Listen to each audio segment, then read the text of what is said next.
balimaw ala sago aw sago journaliste Kassim Traoré bora ko courant tege be ka malien sege bide malien Assimi Goïta kanubaga ba Kassim Traoré merci beaucoup malien mena mali courant tege sursi mali muna to courant tege mena no ya be tabena malien mena segere fo nyana be anga Kassim Traoré la me fo la mu foflo malien yo de fongo jamana yi ala ka tien bangi anga na men tese ko tungara kuma kan de ko énergie abora erita ani flala kana woro la abora woro la sisa na ke sabai so wala na anga misri la fajiri seli wati malien be kala almami yera ko Qur'an na kunungo autant ce que so wala na sa 3h du matin katike 6h du matin yoro ko no we sabai choyi akoka be dugoke ala ka Qur'an go inoya fala ka koni wale anye maw somina mena na komi tajiko gelea be maw tunya dawku anye mi me falai directeur Qur'an na énergie Qur'an bi abeka yele mamunu do bara la mamunu tume nulu bolo bora bara la abeka na ne ulu ye munu ye chieni ka énergie kono anyo me sendika mo da flana e muye c'est-à-dire mogo munu kumbe chieni ke kakoro kol debe ka siki kana bara la unola tuguni munu yere énergie tien kol debe ka sigi kana yaro ma bonda bora Kassim Traoré dale n'est-ce pas anga ka kuma to la me malio metla ka révélation ka wibi anga kuma ina me akoko courant tege kera almami bora ka kuma anga kuma to la me tu sirado be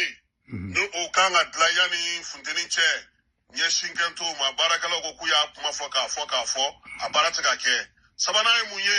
taji mi ngunu ga kuma fo taji ko gela o te énergie la bi voilà kabula musaka munu be ga dio be ga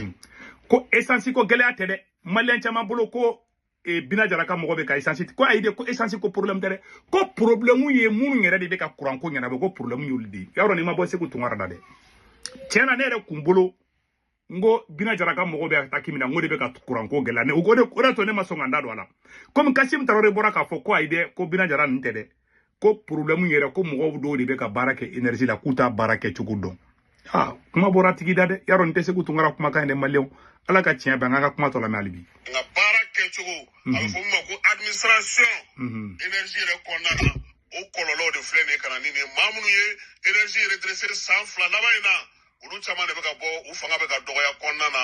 joro be ka bo ubulu mamunu be nu ya siga sen sabara kono ko ulu do de be kana la kura ya bi voilà nyama kura yere fana falai kaba sigi wati anye minfo maw manu uba taka bla bara lo kala yo flo na sa bara oh malien anga kuma bla orola bon au be Kassim Traoré ka kuma mesan c'est-à-dire mo munu ye tieni ke kateme munu yere u barajugu kelaw de kol de be ka sey kana o place la Kassim Traoré Assimi Goïta ba kalama kateme ekam o perevu ye juma ye malien nga perevu flene be ka nga perevu la me énergie problème a kunguna nyenye a problème yere malien aw na nga jangan na me président de la transition colonel Assimi Goïta allez debe edem ko be comité mimbe ki sigi ka fo edem na nimbe nité allez de vous présider la cabinet salo cabinet 2022 ko edem ko ngola tike jekulu allez de vous nyemo aman kuma meya nabitu kamara ala ka barka doila musokoroba nye malien na boku nyam ko dumanu kalama ayra fo de ni Assimi tanti de temps akoko Assimi de Mali ministre de l'énergie ale tede Assimi de be ministre ya place la Assimi mana mu fo énergie kono o de beke mogo fefe tara Assimi ka mogo talindi du ko be ka courant tege fefe be bi abe Assimi di uyanga mogo untege kubena na courant ni fon dama achite kanyana bo ala ko tien ne kumbulu ngo ataki mumbe ka kengo du ora to ne makuma mais tiera Kassim Traoré bora ka fo ko aide ko ko ataki tede ko essence ko énergie mogo be carburant fefe na ka bebe ça veut dire que akoko baraka la kolon dron de be ka sigingana sari munu ye tieni ke kol de be ka sigingana ne ma fo Kassim Traoré da fo Assimi ba be kalama nin korane cha ba be kalama tout ce qui se passe ba be kalama c'est dire que ne be mun fo malien nyana chama mane famia chama bolo ko jugu ya kanelo jugu ya tante tu sais Assimi sera dans la tisse quoi. Nin Kurana cha tisse ka Mali bouger ka temeninga. Wallahi billahi mba fanyana. Nin kalinga halalala Assimi tisse. Billahi tisse. Sala ya Assimi la jede wugati bina iba donc Assimi tisse muna. Assimi bese tugu barbar de la. Yaro Kassim Traoré noko bokmala.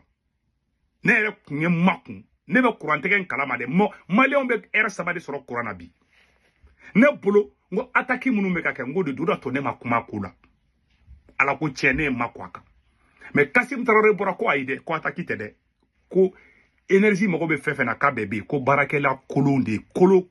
tiɲɛnikɛla minnu ye Mali siga sen sabara kan o mɔgɔ kolon de bɛ ka segin ka na ko de bɛ ka baara kolon kɛ maliyɛnw énergie dɔrɔn tɛ dɛ hali armée kɔnɔ bi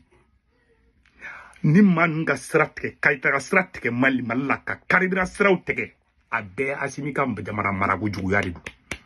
Mali jamana sɔrɔsi ɲuman fɛn fɛn bɛ se ka kɛlɛ kɛ Sado Kamara tun bɛ ka défense kɛ waati na Assimi Goïta taara Sado Kamara place minɛ a la a ye Mali yɔrɔ ni wari bɛ sɔrɔ yan Assimi Goïta y'a bɛɛ tigɛ y'a minɛ énergie la b'a dɔn wari bɛ sɔrɔ yen a taara yen ni Assimi kelen malien bɛɛ sigilen ɲɛna ni Assimi kelen de taara groupe kolon san ka Adama Sanogo bila ka taa groupe kolon san k'i ban ka ministre fɛn fɛn bɛ na énergie kɔnɔ a bɛɛ bɛ ka tɔgɔ juguya sɔrɔ ministre ka foti tɛ énergie baarakɛla si ka foti tɛ nin ye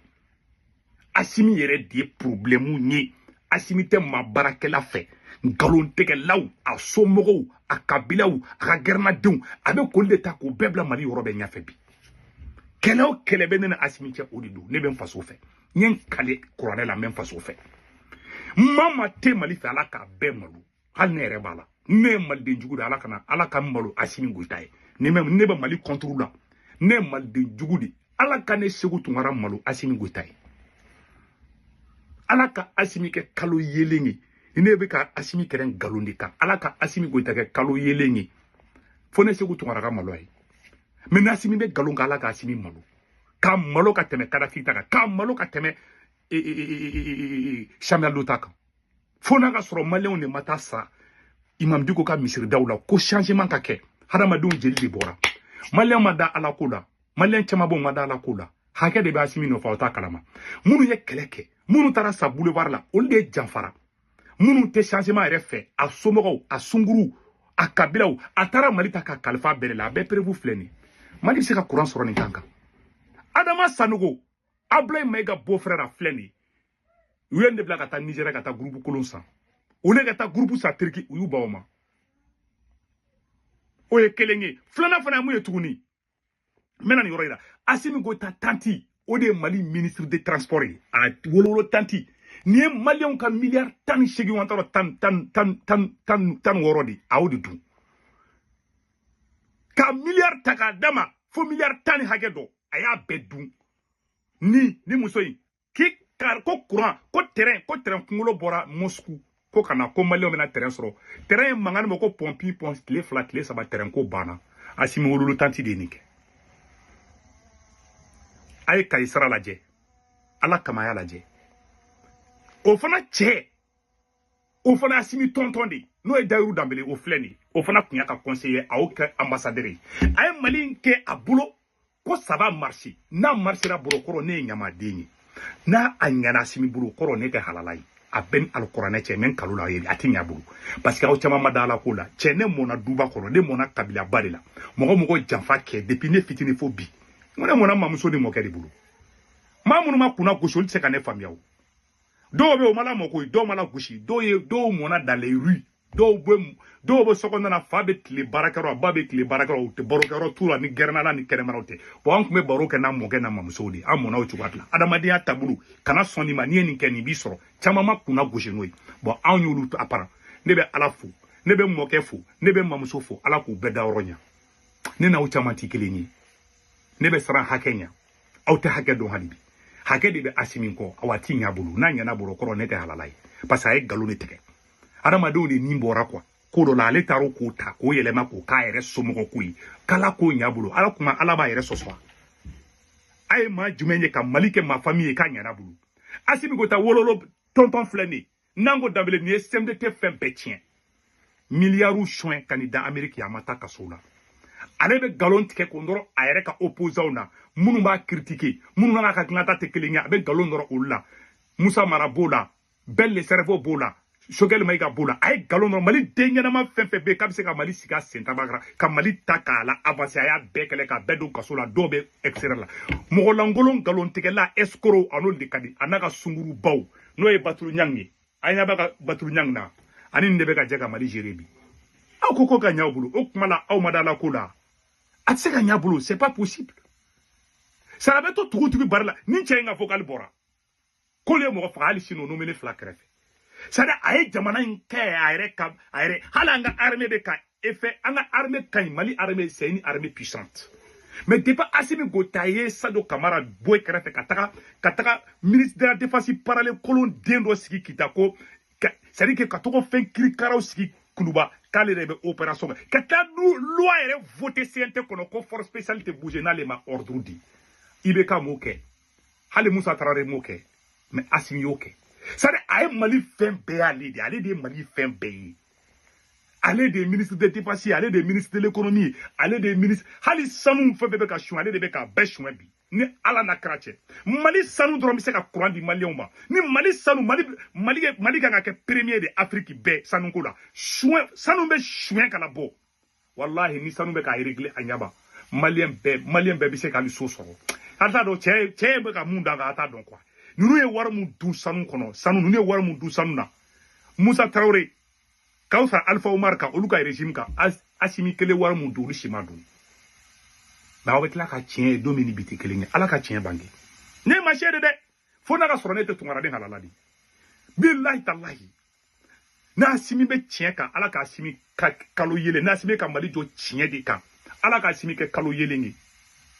ka ne yɛrɛ maloya ye fɔlɔ yani Maliyɛn tɔw ka malo mais n'a Assimi bɛ galon de kan Ala ka Assimi libu fo bɛɛ k'i daji to a kun cɛmancɛ la fo n'a ka sɔrɔ an ma walidenw nana bɔ ka taa sa misiridaw la n'o de sen jɛlen o bolo jɛlen Ala ka tiɲɛ bange aw ma da la ko la aw ma da fɛn na aw bolo ko namaratɔ denya ko de b'a to ko hadamaden bɛ avancer non hadamaden bɛ ko kɛ nkalon kan o nkalon kelen bɛ tila k'i rattraper a wandalen bɛ a la ko la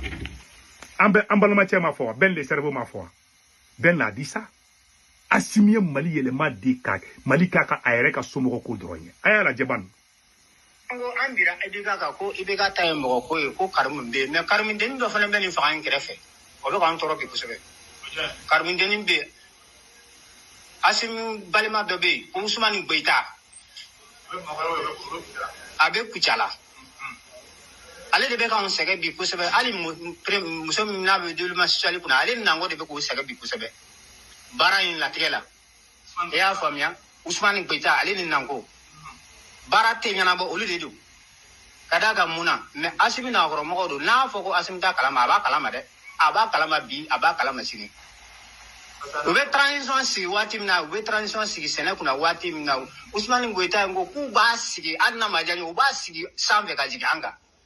mais k'an ye kɛlɛ k'o la ka tɛmɛ ko Bakari Togola y'a bureau dɔ sigi ka jigin an kan mais ninnu fana y'o kelen de kɛ k'a sigi voilà u sago la ka ban tuguni k'u sagona mɔgɔw ta u sagona mɔgɔw ye jɔn ye minnu bira élection dɔn na voilà ko mɔgɔ kelen pew de ta voilà mɔgɔ 40 a ye ni Ala cɛ jamana di jumɛn bɛ se ka taa ɲɛfɛ na aw nana k'aw bɛ corruption kɛ aw tɛ ka corruption kɛ aw ye ɲɔgɔn zon demanda de par la ka diɲɛ da c'est des sont les plus grands voleurs voyous mɔgɔw sigilen bɛ vous voulez que ne kɛ n yɛrɛ sacrifier o la vous pensez que nous sommes maudits ou quoi non jamais ne t'o kɛ kuma bɛ fila ɲɛkɔrɔ o de kosɔn Ben le cerveau ye kuma dɔ fɔ ya Ben ka kuma laban yan'a ka taa kaso la Maliyɛn bɛɛ lajɛlen ka lamɛn kɛlɛ gagnera de wallahi ni mɔgɔ ɲininka u b'a fɔ ko Mali kɛlɛ gagnera minnu ye de n'u yɛrɛ bɛ se la sisan mɔgɔ lankolon tan n'u mɔgɔba kɛlɛ voilà janfa o alimami o de bangenen don Mali kɔnɔ voilà o bɛ an bɛ taa n'o ye de an bɛ taa n'o ye janfa janfa o de bangenen don bi Mali kɔnɔ ka mɔgɔ lankolon ta k'u b'olu yanga f'u bɛ kuma i bɛ mɛn o de ye information ye Mali kɔnɔ i mɛn ne bɛ taa bi dɔrɔn Mali renseignement na oui mais Ben a bɛ tan wari minɛ la yan fɛ a ye wari minɛ nin bolo comme ça et on croit ça oui parce que conflit den dɔ tɛ renseignement kunna ko saga zon un voyou c'est à dire e cɛ Mali bin cogo juguya hali ne Modibo Kone wele ka ngalon nɔrɔ mɔgɔ dɔ la a bɛ da la non ces gars là c'est Mali bina Mali bin juko jukora wallahi anga courant tegen tanga asimi be malon te heraso na kera ka fuma tunya mogodi Allah akbar ko waro be ka préparer Mali contre net na fofolo janfa waro be ka préparer billahi haw sigile me chama be ka strablaw ali ni che kumbe ku deme là-bas na ya kuma kan changer tolo bi la iba ka men fa tolo bola mais asimu tolo te an ko kuma la ka sababu ke asimu yere mo koro menye fanga koro bi jalu menye fanga koro bi wolule tale me kara asimu na ka madaye du uluma olle bu ko pesante wa obe wolle la me la midi minale fele quoi o journaliste na video mane esli ba kelenya kapoka fo uta fo ka jien wule galon de galaw de kadu cheu galon de galaw dorone kadai donc ala ka chien bange ambora kan ne la malion ala ka chien bange alibi ala ka chien bange donc Kassim Traoré Mali énergie ko problème chete musote Assimi Goïta de dum voilà ne segu to kara ni ta fo ni be sara ne ba fo parakata pa Assimi Goïta de Mali fenge ima ya ka ko bebe ka jasi ka tafe anga ko ita ka kuma la mede jamfa be adama dim barka ban ni barka ban ke ke mafui imala ila sanfe chukuchi ni dona ni jamfa e ka bana barkati ka fui hali ka wari ala be barka bo c'est fini ay jamfa e ka tui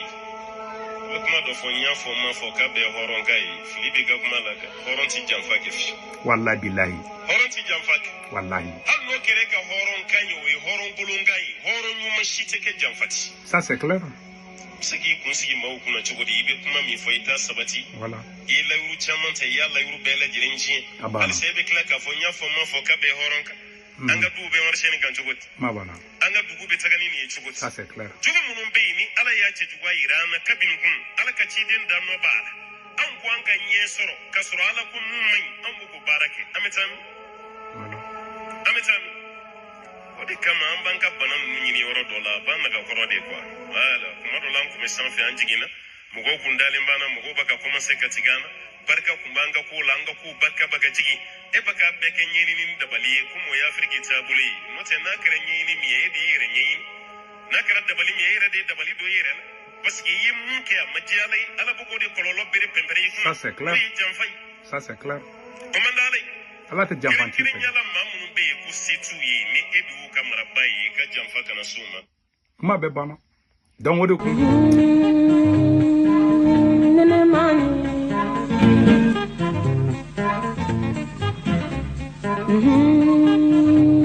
Allah nene mani